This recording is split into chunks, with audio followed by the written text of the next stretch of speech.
So far. All the wiring, I had to extend the wiring that goes on the back here. A little bit complex. Do each wire by one, and this is all powered down now.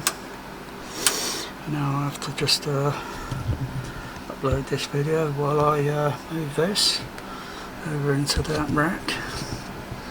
And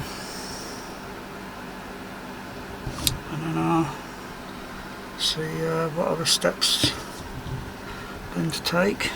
The most difficult part is probably going to be this. It's probably going to take quite a few hours. Anyway, I'll see how it goes. So far okay. Lid's removed from that, just so it can just vent heat.